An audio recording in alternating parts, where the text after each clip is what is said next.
This weekend, the Marvels opened in theaters, and it is the 33rd film in the MCU. So it's time to rank every film in the MCU from worst to best.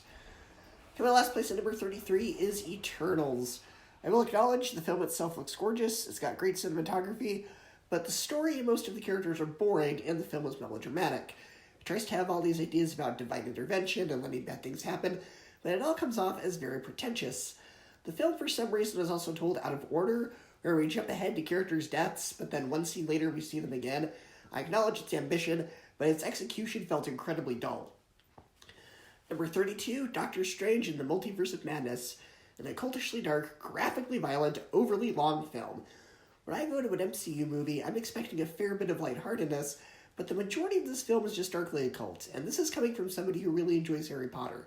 I just left the movie with a very dark feeling. It felt violent just for the sake of violence and shock value, as opposed to being done tastefully. And on top of that, they ruined my MCU crush by making her irredeemably evil. I'm sorry, but the minute you try to murder a child, Scarlet Witch, to me, that's the worst thing you can do, and shame on you, Marvel, for taking her character in that direction. Number 31, The Incredible Hulk. It's slow, it's boring, and on its own feels very out of place. The plot isn't that compelling, the film is dull, and apart from a few scenes that feel like a monster movie, this film is a slog. The only reason to watch it is to understand She-Hulk, but She-Hulk wasn't even that great of a show anyway. Number 30, Thor the Dark World. The movie's biggest problems are the first 20 minutes are a lot of exposition given to the audience at once, and the villain is boring. Again, the only reason to watch this movie is because it ties into Loki, and the death of a character ties into Avengers Endgame, but this is one that you can still justify skipping for the most part. Number 29, Captain Marvel. Much like how the Solo Star Wars movie or the Amazon Rings of Power show, this movie gives us answers to questions that nobody was asking. However, the difference between this film and those is that Solo and Rings of Power were quite enjoyable. It's hard to care about Carol Danvers in this film as a character because she is already overpowered from the first scene, and it doesn't really feel like she grows or changes throughout the film. The film also feels like they just wanted to make another Guardians of the Galaxy film, but without anything about that film that made it fun. We need a quirky alien animal sidekick, so we have Goose the cat. We need retro music and references. Let's send it in the 90s. We need space battles. Given where the MCU was at this point in time, it feels more like a Phase 1 movie, not a Phase 3 movie. It feels like a step back. Number 28, Black Panther Wakanda Forever. I appreciate the way the film pays tribute to the late Chadwick Boseman and deals with themes of grief. Out of the Phase 4 movies, this feels the most human. It feels the most personal. But when the film isn't honoring Chadwick Boseman, it gives us way too many plot lines. Besides the main plot line about Shuri dealing with loss of her brother, there's also the plot line about Riley Williams, who, much like America Chavez from Multiverse of Madness, doesn't feel like a character, but rather a plot device. So much so that her last name might as well be MacGuffin. And by having her build an iron suit, it kind of negates Tony's sacrifice. What made Tony Stark special was that he didn't have powers, but he was a tech genius. Such a tech genius that he's the only one able to build these suits. When anybody else tries to build them, they're just cruder versions. Obadiah Stane in the first film just takes the leftover scraps from the suit Tony built to escape captivity and doesn't really know how to use it. When Justin Hammer tries it in Iron Man 2, the test pilots all get seriously injured, and again, they're just cheaper knockoffs. Spider-Man's suits that he built himself aren't fancy. They're just a hoodie and goggles. All of his fancier tech comes from Tony later. And sure, in Far From Home, he builds himself a tech suit, but he does so with Tony's technology, and after having been mentored for Tony for a few years. So much so that Tony leaves Peter in AI so he can continue his legacy. So really, Tony's the only one who can build these things. But now the film expects us to buy into the idea that a teenage girl, who as far as we know has never met Tony Stark in her life, can build her own iron suit. Making a machine to detect vibranium under the ocean, that I can buy into, but being able to build a fully fledged iron suit is where it didn't make sense. I guess she's smarter than average, but if anybody can build these things now, you take away what made Tony Stark unique. Everyone can be superheroes. Everyone can be super. And when everyone's super, no one will be. And then there's the thin plot line about Martin Freeman's character that I just don't care about. It's pretty forgettable. And because the film is so somber and is dealing with some very serious themes, when there's humor, it feels unnatural, awkward, and inappropriately timed. The film has a lot of emotion, but it's overstuffed. And speaking of MCU films that are overstuffed, number 27, Iron Man 2. Another example of a film that had potential, but was ultimately bogged down by its own ambition and too many plot lines. This feels like less of a story focusing on Tony and more of a setup for the first Avengers film. It seems like for every good idea they had, they also counteracted it with a bad idea. Whiplash is a great villain, but then you have Justin Hammer, who's over the top and goofy and has incredibly stupid motivations. We have an interesting storyline about Tony Stark reactor poisoning him. But then the film also seems like Tony at a party peeing in his suit and then fighting War Machine drunk. It's like Marvel was so insecure about whether a sequel to Iron Man, which was already a huge gamble, would pay off, that they basically said yes to every idea pitched, whether or not it was good. Number 26, Thor. A film that I'm kind of mixed on.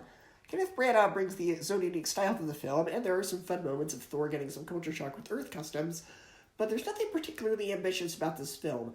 It just feels like a typical comic book movie without anything about it that stands out apart from its cinematography. Number 25, Iron Man 3. It's a problem when the best part about the movie is not the main character. The best parts about it are the scenes with Harvey and the scenes with Trevor Slattery. Now, I know a lot of people aren't a fan of the Mandarin twist, but given the events of Shang-Chi, I think it does make sense. And even before Shang-Chi came out, I've always somewhat defended the twist. Captain America the Winter Soldier sets up the idea about evil people being implanted as the true villains, while these other people as pawns to take the fall. Personally, I think that if they had switched the release dates and put Winter Soldier first, it probably would have been better received. Number 24, Black Panther. The film has a lot of great action and at times comes off like a spy film. Chadwick Boseman's charisma really makes the film work, but on a story level, there's a lot of issues. The way Wakandan society works doesn't really make a whole lot of sense. They don't choose their leaders based on their beliefs. They choose them based on who's the most brutal in combat. They're also so distrustful of each other that at the beginning of the film, when there's spies from Wakanda, they send other spies to spy on their own spies. And at the end of the film, the people of Wakanda decide they're going to open the border to show the rest of the world a better way of living, even though they just had a war among their own people. And there's also that one other tribe that they just abandoned to live in the mountains and cut off contact with until it was convenient for them. Even though the action scenes are really fun, the film can have a lot of style. On a story level, it just doesn't work that much for me. Number 23, Doctor Strange. An MCU entry that for me is enjoyable enough. The film does come off as a bit pretentious with ideas about life, death, and other philosophical discussions that make it seem like it's trying to be the Matrix. That, combined with the visuals that, while they are cool, are very reminiscent of Inception. The film does give the main character a great arc, which is why his other appearances, especially in Multiverse of Madness, where they essentially made him the villain, are so frustrating. On its own, it works, as long as you ignore who Doctor Strange becomes in the other films. Number 22, Thor Love and Thunder. I get the criticisms with this film. If it was too goofy for you, fair enough, you do you, but for me, it worked. The film succeeded in one aspect where the first two Thor films didn't. I actually cared about the relationship between Thor and Jane. I do think Christian Bale was a cool villain, but they did kind of waste him. I enjoyed it when I saw it, but I'm not clamoring to watch it again anytime soon. Number 21, The Marvels.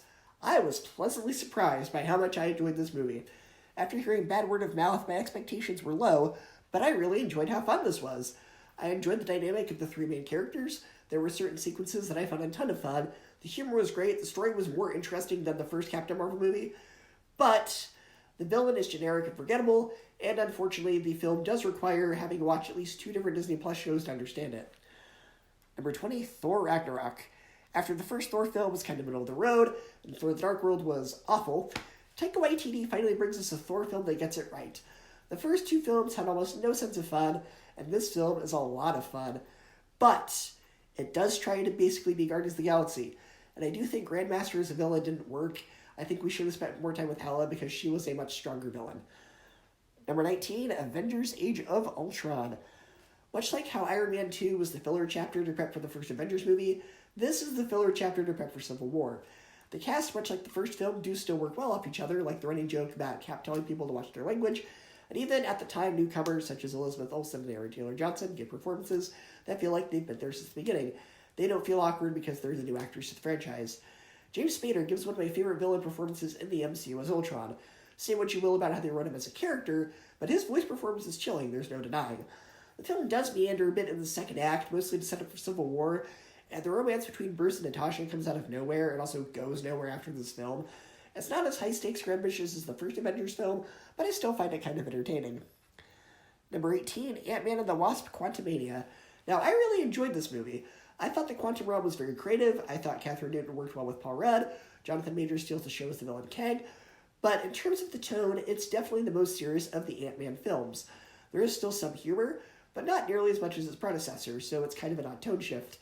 Michael Pena and the other comic relief characters from the previous films aren't in this one, even as cameos, which is a little disappointing. And Bill Murray, I think, was a bit wasted in this film. They didn't really give him a lot to do.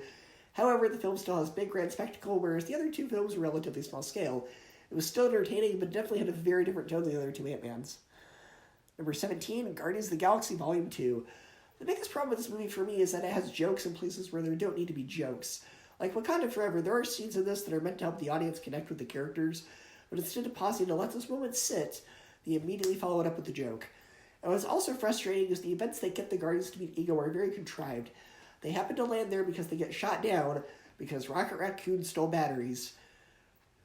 Okay. I do enjoy the character arc that Star-Lord goes through, but some of the jokes need to be cut, and the first act could have been less contrived. Number 16, Ant-Man. Considering this was originally supposed to be a Phase 1 movie, but they couldn't agree on a script of directors, the film just kind of sat, that was kind of a bad sign. But I think this is one of those rare times where a film sitting in development for years actually worked to the advantage. There's a good chance that had it come out when it was supposed to, we may not have gotten Paul Rudd as Ant-Man, and I can't really imagine anyone else playing him. Now, plot-wise, at least in terms of the villain, it is a little reminiscent of the first Iron Man film, but what gives it its own flavor is it's also a heist film, and the main character is someone who hasn't made the best decisions in life, and you want to see him turn his life around and succeed. The other films of Phase 2 were political thrillers or big spectacle sci-fi films. This is a film that feels more human and goes back to the simplicity of Phase 1. It's not my favorite film in Phase 2, but it's pretty close. Number 15, Iron Man. The film that, given its ingredients, was a huge gamble at the time. Films like X-Men The Last Stand, Fantastic Four, Superman Returns, Spider-Man 3, those all came out around the same time, were not very well received by critics or audiences, causing many to believe that apart from Christopher Nolan's Batman films, only the first of which had been released at the time, the comic book film genre was more or less dead. Then, out of nowhere, a newly formed studio called Marvel Studios announced they were making a film about Iron Man, a character that outside of the niche comic book community nobody had really heard of. Sure, Iron Man had a cartoon in the 90s, but it wasn't as successful as the other comic book cartoons running at the time, such as X-Men or Batman, and it only lasted 26 episodes. On top of that, they announced the character would be played by Robert Downey Jr., who at the time was an actor that nobody wanted to work with due to his substance abuse problems. And on top of that, Jon Favreau was announced as the director. Favreau had directed films before, but his only two successful ones were Elf and Zathura, and even then, those were family films, not big blockbusters. By all accounts, this should not have worked, and it somehow had all the right ingredients to pull it off. Robert Downey Jr.'s charisma and comedic timing really helped the film, as well as its big, exciting action sequences. While other comic book movies at the time were a bit sillier and more cartoonish, this one felt like it was taking itself seriously. Even though I'm not a fan of the Iron Man character, I have to acknowledge it is a very well-made film.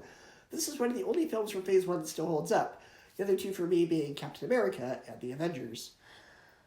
Number 14, Ant-Man and the Wasp, a film that's even funnier than the first. It takes everything that worked about the first one and expands it. The story is better because it feels like it has its own unique flavors to being just a watered-down version of Iron Man. Scott and Hope are a great duo in this one, and we also get more of the Wombats, who are one of the best parts of this film, and where they take their story is pretty fun. Number 13, Shang-Chi and the Legend of the Ten Rings. This is one of the most fun films in the MCU. The action is extremely well choreographed and very fun to watch. The world building and mythology are incredibly interesting, and like I said, it fixes the controversial Mandarin twist from Iron Man 3. But like I said, I never really had a problem with that in the first place. What pushes it back is a smidge is Awkwafina. She's very annoying and unfunny. The main character is so charming that to have her be the comic relief, and just have her be annoying brings it down, and she's one of the most awkward parts of the film. Number 12, Guardians of the Galaxy 3. The stakes for this movie are incredibly high, the characters all get satisfying arcs, and they all work extremely well off each other.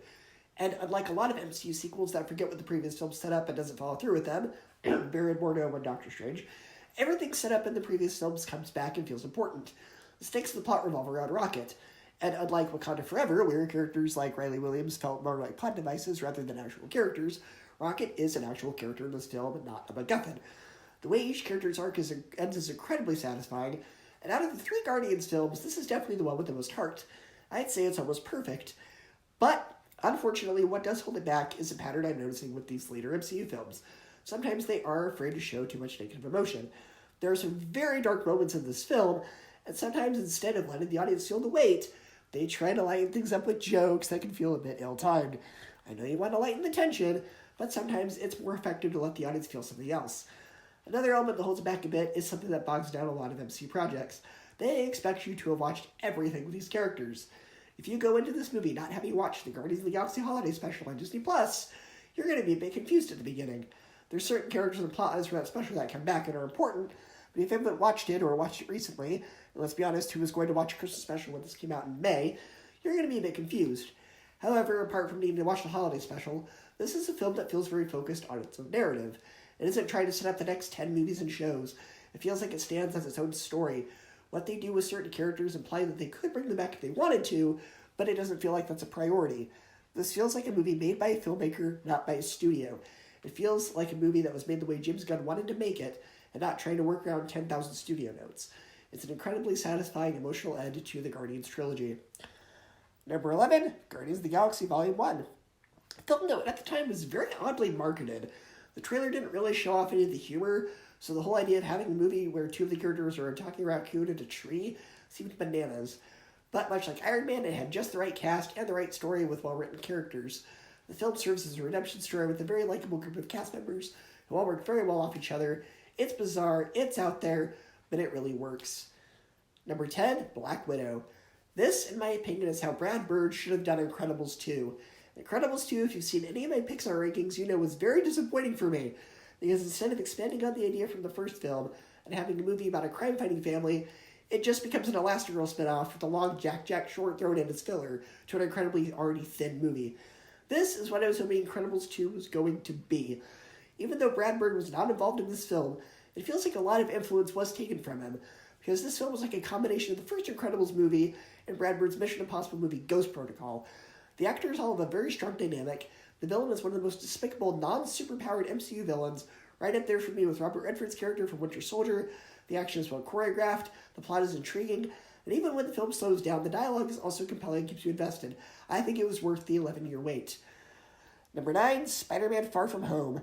I liked this film a lot more when I first saw it, but upon rewatching it, it's slightly deteriorated in quality for me. That's not to say I don't like it. I mean, it's in the top 10 on a list of over 30 movies. It's just that I see a lot more issues with it than when I first saw it. The film's biggest problem is that this movie is essentially Spider-Man cleaning up Tony's messes, even posthumously. So he's not really given a chance to be his own character until almost the end of the film. I think Jake Gyllenhaal was well cast as Mysterio, but his motivations, just like half the villains of the MCU, are hatred for Tony Stark. Peter doesn't even get his own villain to fight. He gets Iron Man's leftovers. A lot of the humor in this film also feels needlessly crass, considering Spider-Man is still a teenager in this film, so a lot of the raunchy jokes come off as really ewy. And I also don't think Zendaya has any chemistry with Peter, so to have a big part of the film revolve around Peter trying to confess his love for her just doesn't work for me, since I don't care about them as a couple. It's still a fun movie, but it's held back by its need to not let Tony Stark go. Number 8, Spider-Man Homecoming. Spider-Man's first standalone entry to the MCU is a fun one. The film feels like a teen comedy from the 80s, such as Ferris Bueller, but with a superhero element. Tom Holland plays the unconfident, fresh to the superhero scene Spider-Man really well, but the film is also held back by, yes, again, its constant need to throw Iron Man in, instead of just letting it be a solo Spider-Man film. Though apart from the first two Sam Raimi Spider-Man films, this does feel, for the most part, almost like the original source material. Number 7, Captain America, the First Avenger. Up to this point in the MCU, we've had main characters who are geniuses, scientists, or gods. The main character in this one is none of those things. He's just an ordinary guy who's trying his best to do the right thing despite the challenges he was born into. And even after getting his powers, he doesn't let it go to his head, as is so often the case in these stories. He remains true to who he was before the serum. He doesn't fight for fame or glory or wealth. He fights because he wants to defend the country and people he loves. Setting the film in World War II makes it stand out from the rest of the films of the MCU, as none of the other films really have the same style. It's great action, a great script, and my favorite character in the MCU. Number 6, Captain America's Civil War. This has one of my favorite fight sequences in the MCU with the airport battle. It's the cinematic equivalent of taking all your action figures and smashing them into each other. The film is well-paced, and despite Cap's name being in the title, doesn't just show his side of the conflict, it presents Iron Man's point of view as well. That's the audience choose who they want to side with. Personally, I'm Team Cap. The film was also the introduction of Black Panther and Spider-Man. Black Panther in this film was really mysterious and cool, and of course, including Spider-Man after several years of rights negotiations with Sony blew our minds. There are two things about this film I don't care for. The first, being the issue of trying to make Cap and Sharon a couple. The way they end Cap's story in Endgame, where he goes back to live with Peggy, now means that in one scene, he's kissing his niece. And even before we know that, he's only met her one movie ago and knew so little about her that he didn't even know Sharon was related to Peggy until Peggy's funeral. So either way, it's incredibly weird. Russo brothers need to pull in George Lucas and make an edit where he's not kissing her. They also wrote Endgame, so let this be a lesson in going back and reading what you've previously written. The other issue is Spider-Man's intro scene. Aunt May just lets Tony Stark, who is this adult stranger, be alone with her teenage nephew, where Stark then proceeds to lock the door and tell Peter to lie about May about where he's going with them without her supervision and what he's doing with them. She's not a good guardian. Almost perfect film, but it falls a bit short because of those issues. Number 5, Captain America the Winter Soldier. This movie is so perfect that even honest trailers couldn't make fun of it. It's almost arguably the most accessible MCU movie, as it doesn't feel like a comic book movie at all. It's more of a Tom Clancy-esque political thriller. The action is well done, the story is intriguing, Cap and Black Widow have great chemistry, which makes me mad that they don't end up together. The villain is one of the best non-superpowered villains in the MCU with a despicable plan, and it's one of my favorite non-Avengers MCU films. Number 4, The Avengers. Well, maybe now it's not quite as ambitious as the other Avengers films because we have come such a long way since the film came out. It's still really good. Even though story-wise it's a bit smaller scale now, and maybe the villains are kind of generic now, the cast and writing are what carry the film. The cast is very entertaining with their quick back and forth with each other. The panorama shots in the film that show all of them are well directed by the cinematographer, and it's still a fun ride even all these years later. Number 3, Avengers Endgame. An almost perfect finale to over 20 films of build-up. There's really only one issue I have with the film, and you know what it is by this point. It's they have Cap go back to live with Peggy, like I already said, instead of having him choose Black Widow. Because even before she dies, there's nice little scenes of them just talking, and they still do have good chemistry. Thor also gets a bit of closure to some of the more traumatic events in his life, which is nice. This is almost everything I'd want from a film of this nature. It works really well, even if it's not quite perfect. Number 2, Avengers Infinity War. The film was such a big cast and 20 films of build-up, there was a huge risk of it being overstuffed, but by some miracle, it works. All the actors keep up with each other incredibly well. The film has one of the darkest openings in the MCU, and Thanos is one of the great cinema villains, up there with the likes of Darth Vader. They make him complex, and though you don't agree with what he's doing, or at least I hope you don't, you understand why. It's got big spectacle, a compelling story, and one of the best twist endings in cinema history. And coming in at first place is Spider-Man No Way Home.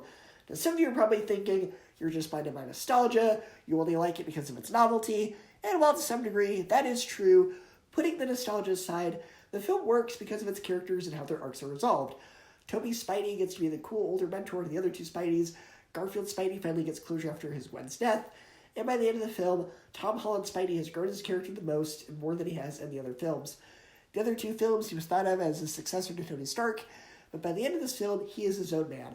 He gets a fresh reset. He gets a chance to be the friendly neighborhood Spider-Man he always wanted to be. He's learned how to control his anger and grief, and how to be responsible with his powers. For some, it may be nothing more than a novelty film, but for me, I think it's a film that wins one of the best closures to a character in the MCU, and that's why it comes in at number 1. If you want to share your ranking, let me know what you thought of the Marvels, let me know where it falls on your MCU ranking, and I will see you next time.